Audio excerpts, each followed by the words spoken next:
We have news just as we were coming on set.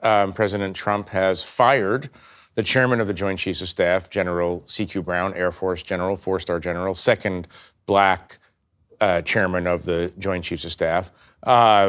Jonathan, surprising that he would fire him? No, not at all, even though it's unconventional. Traditionally, these are roles the chairman stays through presidencies. But we heard from Pete Hegseth, the new defense secretary, some weeks ago, saying that he said General Brown should be fired. This was before Hegseth was confirmed to the Post, because Brown was too focused on the woke policies of diversity, equity, inclusion, DEI, which we know President Trump, to this point, has really targeted across federal agencies, including at the Pentagon. So this was something that had been widely expected would happen in the next couple of weeks. It happened moments ago. All right, Peter, what does it mean for the military that they fired a general relatively quickly into his term?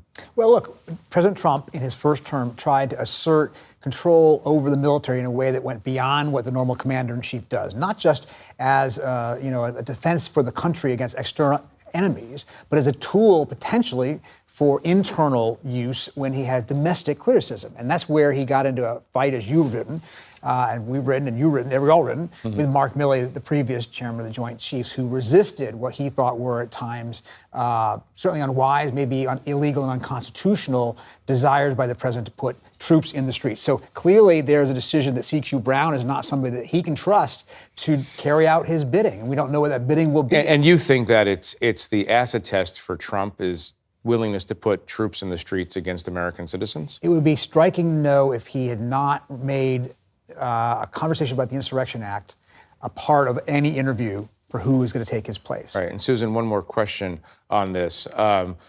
C.Q. Brown was characterologically or dispositionally very, very different than his predecessor, General Mark Milley. Milley got into trouble with Trump for speaking his mind pretty loudly. C.Q. Brown, one of the most cautious generals, flag officers that probably all of us have ever met. Very deliberate, very careful, very quiet. Didn't save him. No, it didn't save him. Donald Trump has made it very clear that he wants people who are loyal to him personally and not to the office, not to the Constitution.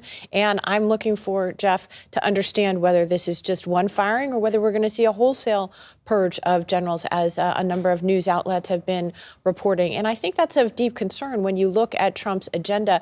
It really suggests a politicization of the nonpartisan leadership of America's armed forces if generals are being replaced on the basis of perceived political loyalty to the president. And I think, remember again, the U.S.